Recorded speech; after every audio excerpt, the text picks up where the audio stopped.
Want to study in the UK but confused about the courses? What is the cost? What are the scholarships available? How will I get the visa? About the accommodation? And most important, whom to trust? In this video, I'm going to give you the most accurate, practical, and experience-based guide you will ever hear because I have lived the journey myself. Hi. My name is Pankaj Sharma, and for the past 17 years, I've sent more than thousands of students to the UK successfully for their higher education. And the reason I do this with so much passion is because I studied in the UK myself. I lived exactly the life you are dreaming of. The excitement, the challenges, the cultural shock, the weather, the academic challenges, and the part-time job struggle and everything. But before we begin, I want to share something extremely personal. Something that completely changed my life. Years ago, when I landed in the UK for my studies, I was full of dreams and excitement, just like many of you are watching this video right now. I got a scholarship of 4,000 UK pounds, but the moment I reached my university, I heard something that shattered me. They told me, your scholarship has been withdrawn. I felt like my entire future collapsed in a single moment. I had planned my fees, my rent, my living expenses, everything according to the scholarship. I immediately called my agent back in India, and you know what? He spoke to me, and my second call, he never picked up. He stopped answering my calls. I still remember those days. It was Friday, and the university was about to open on Tuesday. So those 3 days, I couldn't sleep, I couldn't eat, I cried a lot, and I kept thinking what I'm going to tell to my parents. How will I survive? And then on the third day, my friend told me something simple, but it was very powerful. Why don't you go and talk to the vice chancellor? I gathered courage, walked into the office, I explained her everything. She checked her system and she said, there was a technical issue. Your scholarship is valid. I can't tell you the relief I had that time. That moment changed my life. And that day, I promised myself, no Indian student should ever feel abandoned in a foreign country. No Indian student ever go without full knowledge about their course, about the fees, location, scholarship, or future. And no student should ever feel the pain I felt. That day, I decided I will become an educational counselor and I will be available for my students 24/7, not like my agent who disappeared. And since then, I've been guiding students like you with honesty, clarity, and real experience. So now, let's begin the most straightforward and practical UK study guide you will ever hear. Take notes. This will save your time, your stress, and your money. First, why study in the UK? UK gives you 1.5 years of post-study work visa after you finish your course. They have world-class education, top universities like Oxford, Cambridge, Imperial, Queen's, etc. The master's degree in the UK is for 1 year and the bachelor degree is for 3 years. High employability in business, IT, health, engineering, data, strong student community, strong Indian community, safe and student-friendly environment, fantastic global exposure. In short, UK education gives you global opportunity, credibility, and career boosts. Number 2, admission requirements. For undergraduates, means bachelor degree, you must pass your class 12 with 60-65% minimum, and IELTS should be around 6. For post-graduation, master's degree, your bachelor's you should get 50-55% and above, and IELTS should be 6.5. List, there are also things which depends like your experience. If you have a percentage on the lower side, maybe lesser than the percentage which I said, you can still request the university and you can still check with the university if they are okay to get you. On the whole, they check your English credibility as well. Like if you are a CBSE student and from Delhi, there are a lot of universities which exempt your IELTS as well. So that depends. So there are a lot of things which university checks before giving you the offer letter. Third, step-by-step admission process. Here's the UK admission process in the simplest form. Choose your course and the university first. Second, check the entry requirements of English and your percentage.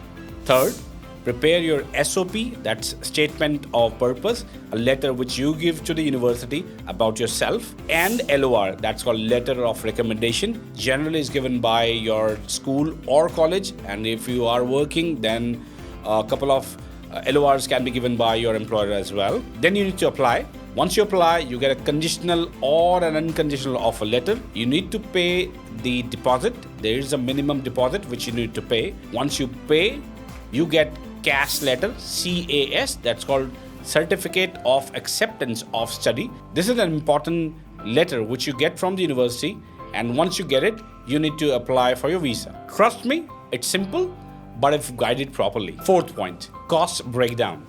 So the tuition fees in the UK for bachelor or for masters start from £15,000 and goes up to £35,000. Living expenses, if you are living in London, then the living expenses will be around £1,529 per month.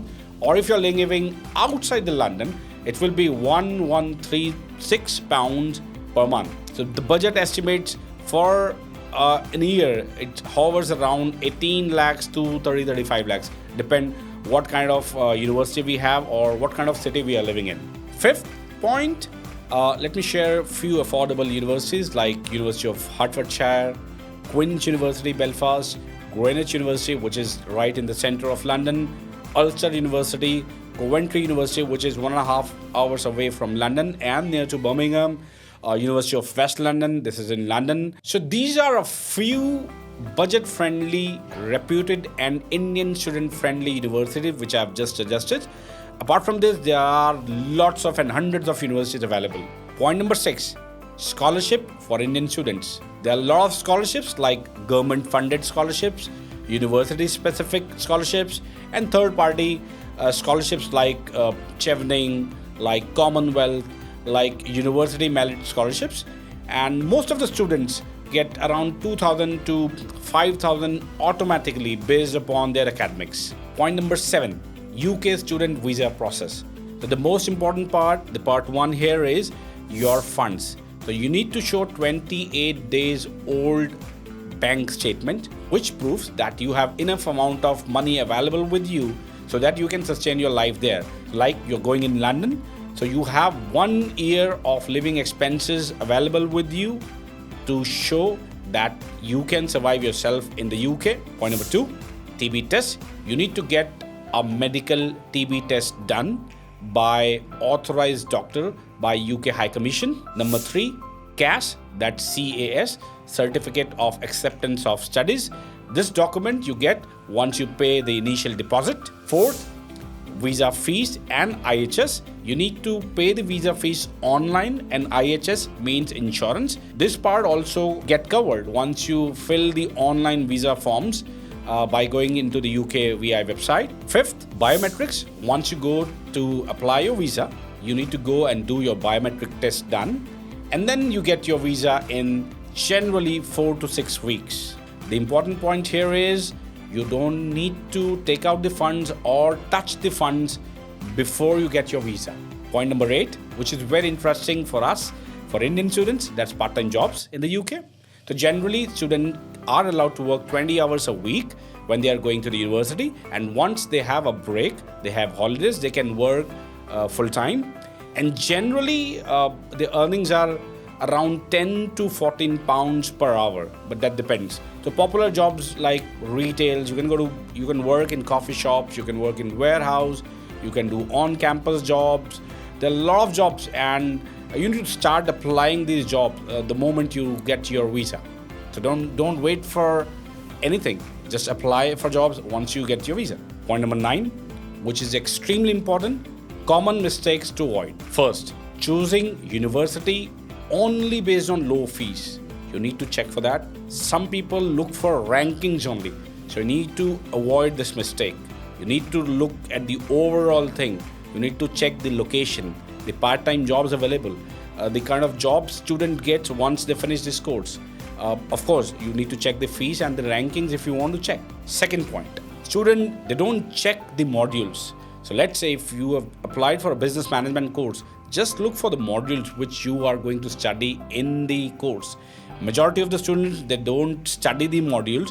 You can study these courses, you can check these courses online by going to the university website and the course details. Under these course details, you find all the details which you will be studying, all the modules which you will be studying. You have all the details there.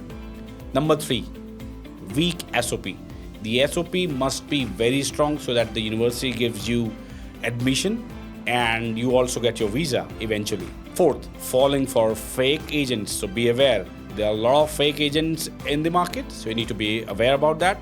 Your agent must have the knowledge and about all the visa laws, and he must be updated with all the new visa changes and all the changes in the industry. Next is understanding cost of living. You need to understand which city you are going to study and what will be the cost there. What will be the living cost there apart from your tuition fees. Next is not researching about the city and the accommodation. Once you finalize upon university and course, you must also look for the accommodation. The accommodation must be near to the university where you want to study. It should not be very far away, and there should be a proper transportation from your accommodation up till your university. So this is a very, very important point which people lack. Point number 10, accommodation guide. So accommodation can be on campus, it can be a private hall, or it can be a shared flat, it can be a spare room. There are a lot of companies which gives accommodation. There are accommodation available in the university itself, and you can stay outside in a private house as well.